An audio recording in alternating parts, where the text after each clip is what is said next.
Bacaan dari surat Rasul Yakobus bab 3 ayat 13-18. Saudara-saudara terkasih, siapakah di antara kalian yang bijak dan berbudi? Baiklah ia dengan menyatakan perbuatannya dengan cara hidup yang baik, dan lewat hikmat yang lahir dari kelemah lembutan. Jika kamu menaruh perasaan iri hati, dan kamu mementingkan diri sendiri, janganlah kamu membegahkan diri, dan janganlah berdusta melawan kebenaran. Itu bukanlah hikmat yang datang dari atas, tetapi dari dunia, dari nafsu manusia, dan dari setan-setan.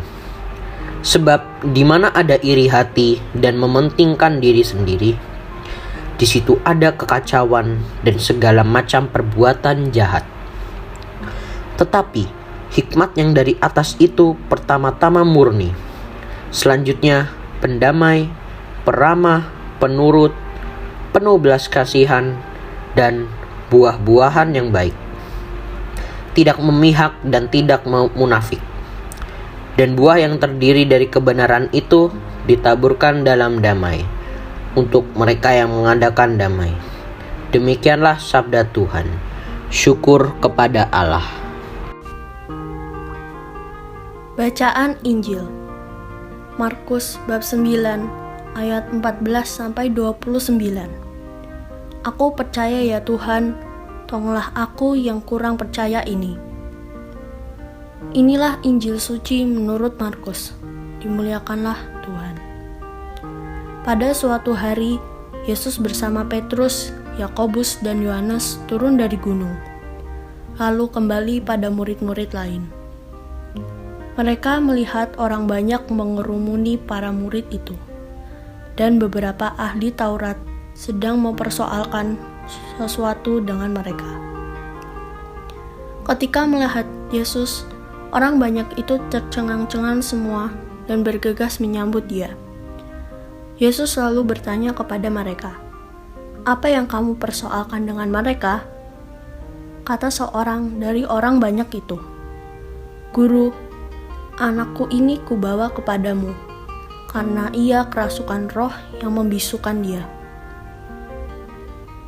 Setiap kali roh itu menyerang, anakku dibantingnya ke tanah. Lalu mulutnya berbusa, giginya bergertakan, dan tubuhnya menjadi kejang. Aku sudah minta kepada murid-muridmu, supaya mereka mengusir roh itu, tetapi mereka tidak dapat." Maka kata Yesus kepada mereka, "Hai kamu angkatkan yang tidak percaya. Berapa lama lagi aku harus tinggal di antara kamu? Berapa lama lagi aku harus sabar terhadap kamu? Bawalah anak itu kemari." Lalu mereka membawanya kepada Yesus. Dan ketika roh itu melihat Yesus, anak itu segera digoncang-goncangannya. Dan anak itu terpelanting di tanah dan terguling-guling, sedang mulutnya berbusa. Kemudian Yesus bertanya kepada ayah anak itu, "Sudah berapa lama ia mengalami ini?" Jawabnya, "Sejak masa kecilnya. Seringkali roh itu menyeretnya ke dalam api atau ke dalam air untuk membinasakannya.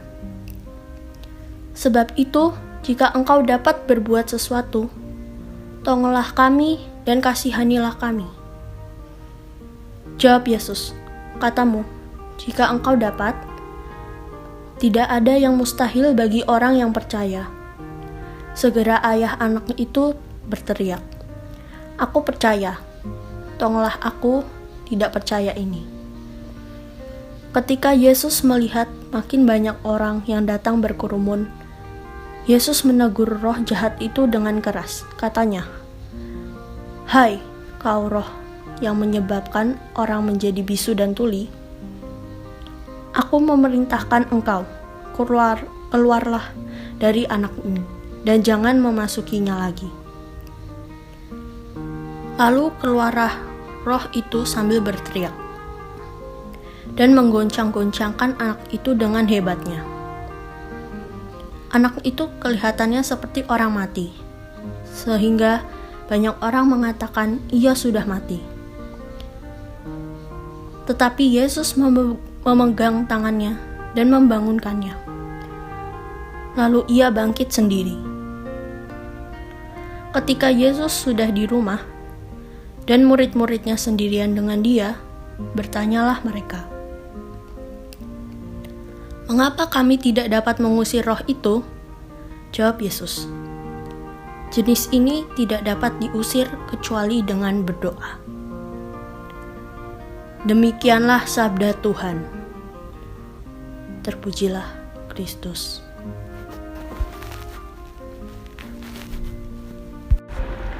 Bacaan renungan. Kadang-kadang kita kesal kepada seseorang yang walaupun sudah diberitahu berkali-kali, diajarkan, dan dinasihati berulang kali, namun tidak mengerti juga. Tidak berubah juga. Saat diberitahu manggut-manggut, seolah-olah sudah mengerti. Tetapi setelah itu tidak terjadi apa-apa. Akhirnya terbawa kesal, kecewa, dan emosi. Barangkali itulah yang dirasakan Yesus ketika ia berujar, "Berapa lama lagi aku harus tinggal di antara kamu? Berapa lama lagi aku harus sabar terhadap kamu?" Yesus menunjukkan sisi kemanusiaannya kepada orang-orang yang kurang percaya. Meskipun demikian, yang patut kita perhatikan adalah betapapun Yesus kesal kepada orang-orang yang tidak percaya, termasuk kepada orang tua anak yang kerasukan roh itu. Namun, Yesus tidak membiarkan si sakit terus-menerus dikuasai oleh roh jahat yang membutakan dan membisukan dia. Ia membebaskan anak itu dengan mengusir roh jahat yang bernaung di tubuhnya. Bedanya dengan kita, sekali kita kesal, kecewa, dan emosi pada seseorang, lalu tiada ampun lagi. Kita menutup diri untuk mau sabar dan mengerti. Sikap seperti itu tidak akan menolong orang lain dan diri kita sendiri. Kita akan terus dikuasai oleh perasaan negatif, sedangkan orang lain pun tidak akan pernah berubah menjadi lebih baik. Yesus, kuatlah kami dalam percaya. Jadikanlah kami manusia pendoa, sehingga mampu mengusir segala kuasa jahat. Amin.